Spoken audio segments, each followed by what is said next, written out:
Zoti Bilali, mes këtyre konflikteve intensive, zhvillimeve dinamike, por edhe rrezikut të madh që ndodhet shpeshherë në Prag, sa të përgatitur janë shqiptarët në rajonin e Ballkanit Perëndimor, kryesisht shqiptarët e Kosovës dhe shqiptarët e Shqipërisë, sa i përket kërcënimeve që mund të vinë nga fqinjtë e tyre, përmendim këtu faktin që Serbia po armatoset vazhdimisht nga Kina me raketa dhe nga Rusia. Dhe në këtë rast, çfarë po bëjnë vetë shqiptarët? Po, zoti Gjuku, këtë drejt vetëm mi fal 3 sekonda të them ajo çka do ndodh mes Izraelit dhe Turqisë pikë ky që do jetë Shami, Siria. Ato do ndeshen. Ato do të filloj belaja rreth Sirisë, sepse ka një rivalitet në pjesë druse pastaj në Sira Golarit, që është e okupuar nga Izraeli, dhe këtu mund të jetë ajo për thoma parë që përleshja e ashpër do bëhet në tokën e Sirisë përmes invadimit turk dhe ndeshjes së këtyre dy forcave. Po këtë drejt ne shqiptarët kemi në Shqipëri në NATO, i Kosovë me trupa të kontingjentit të vendeve të NATO-s, por ende pa pranuar dhe pa konsoliduar në aspektin e ombrellës së sigurisë, që janë ambicje të Kosovës të jetë pjesë e NATO-s. Thom drejtën, një lloj ta quaj kështu sigurusi e kemi në një pol ku realisht ka të lashet e veta. Kur flasim për NATO-n, mendoj që edhe Trump, deklaratat e tija nuk lejnë shumë shpresë për me qenë se nuk i marrë që ndoshta janë tamam serioze, që mund të ndodha ajo shka përderdhje e NATO-s, por shenjat nuk duken të mira. Por mund ta kemi një lëvizje tjetër e cila nga evropianët do themelohet një ushtri Evropës me inicimin e francezëve, apo mund të them me rolin kyç të francezëve së bashku me gjermanët dhe britanikët. A do ndodh kjo dhe kur do ndodh kjo, besoj që vetëm kanë hyrë në përpunimin apo në analizën për të startuar me një organizim të tillë. Ne shqiptarët në një farë mënyrë mendoj që ende me amerikanët kemi shpresat e mëdha që do jenë ajo ombrella mbrojtëse tokave shqiptare, apo dy shteteve në këtë rast, po dhe pjesës tjetër të shqiptarë në Maqedoni, Malzi dhe në Serbinë Jugore.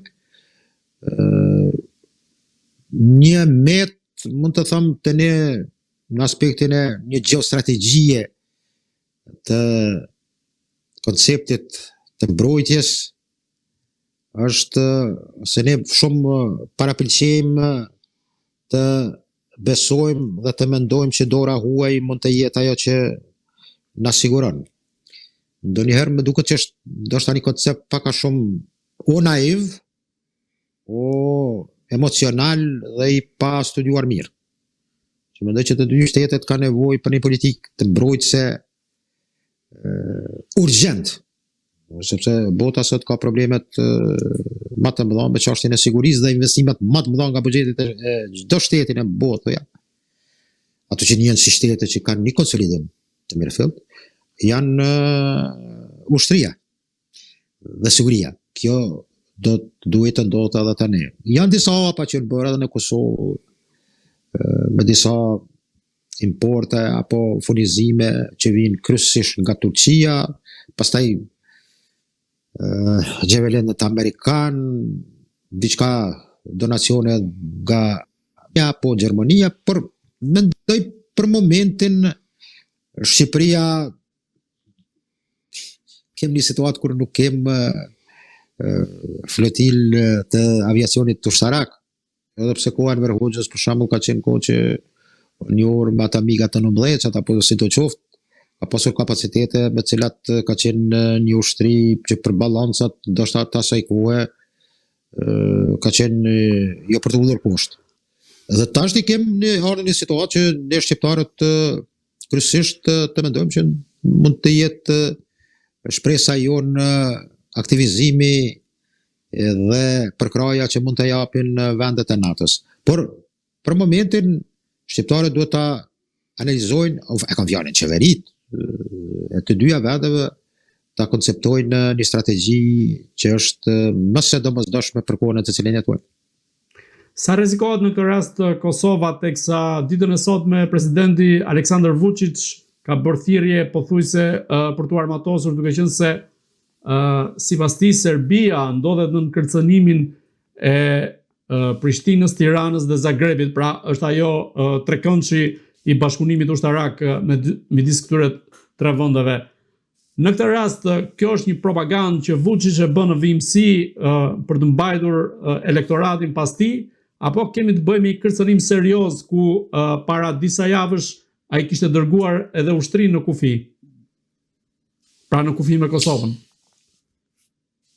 Po, lëvizjet e tilla dhe varësisht nga situata ku kemi evoluimet të ngjarjeve dhe të luftrave në pjesë tjera të botës, edhe pse lindja mesme ose lidja afërt më konkretisht nuk është larg nga ne. Serbia ka pas furnizimet, është raport që MCL-400 të modelit kinez të raketave hipersonike, të cilat pastaj platforma e tyre është në meknes të nënshëm. Duke që ka zgjuar alarm për vendet fqinje, pa ka shumë byrokratët nga Brukseli kanë dhënë deklarat të cilat ka qenë shtetësuese për ta. Po ka kalu si deklarat brenda ditës një briefing i tillë dhe nuk kanë probleme tjera, nuk çan hallin kush për atë pikë. Do thot servimi i këtyre raketave kineze, të cilat për momentin kanë në dispozicion jashtë Kinës vetëm Pakistani dhe Serbia. Mirë, dorën në zemër janë jashtëzakonisht efikase. Të cilat kanë përmi 5 deri në 6 do të shpejtësinë e tyre, ma tepër se shpejtësia zël.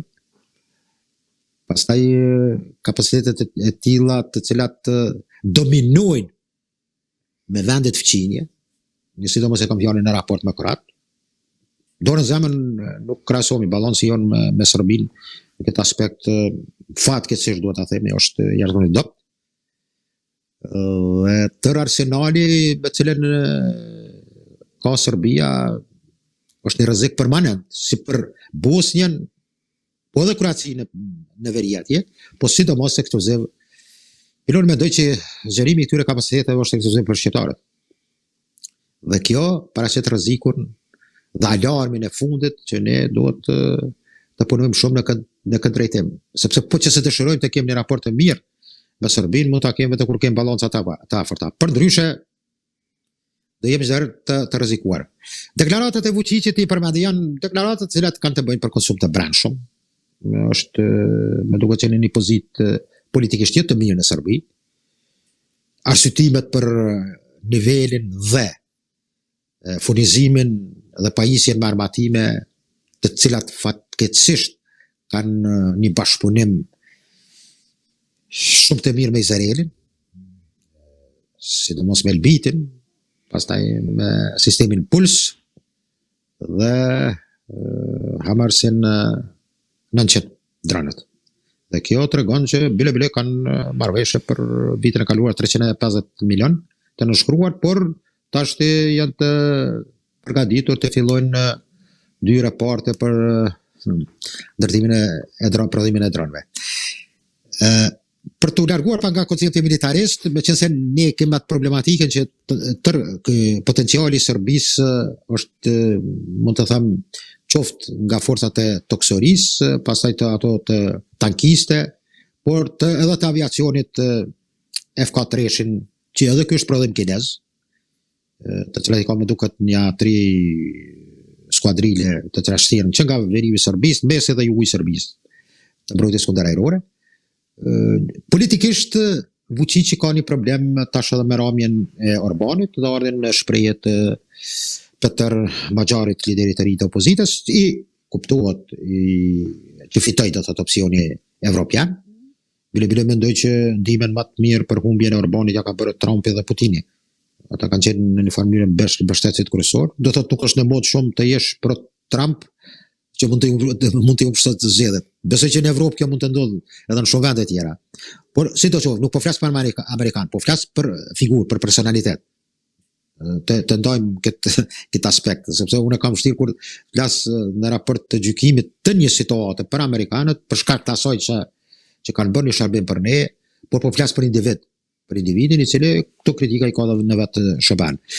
Por të kthejmë te tema, do thotë Vučići i ka këtu probleme që më në fund edhe ky është në zinxhirin e radhës që të shkojë nga pushteti me zgjedhjet e reja, por ndoshta pastaj lëvizjet vinë edhe më poshtë edhe në Shqipëri atje. Do thotë kemi një situatë ku Vučići manipulon përziqet tek një aleancë Zagreb-Prishtinë-Tiranë, me cilën mendoj që ai më mendoj bashkëpunimit asgjë kundi nuk përmend për një lloj pakti që në rastin e sulmit nga këto 3 vende atëra me automatizëm edhe vendi tjetër i bashkangjitet. Por është një marrëveshje që ka të bëjë me shkëmbim të informatave, stërvitjeve dhe koordinim të nivelit të 3 ministrive dhe 3 ushtrive. Por për momentin Serbia shfrytëzon këtë me atë çka ajo në mënyrën e vet të parashesi rrezik për interesat e tyre, por në anën tjetër është e militarizuar për të mos në raport me fqinjet. Zoti Bilali, unë ju falenderoj për analizën tuaj këtu në Agora News. Zoti Çuko, jesh kënaqësi si çdo herë. Faleminderit. Të dashur shikues, bashkë do shihemi në intervista të tjera, por mos harroni të bëni subscribe, të komentoni dhe të ndiqni Agora News në YouTube.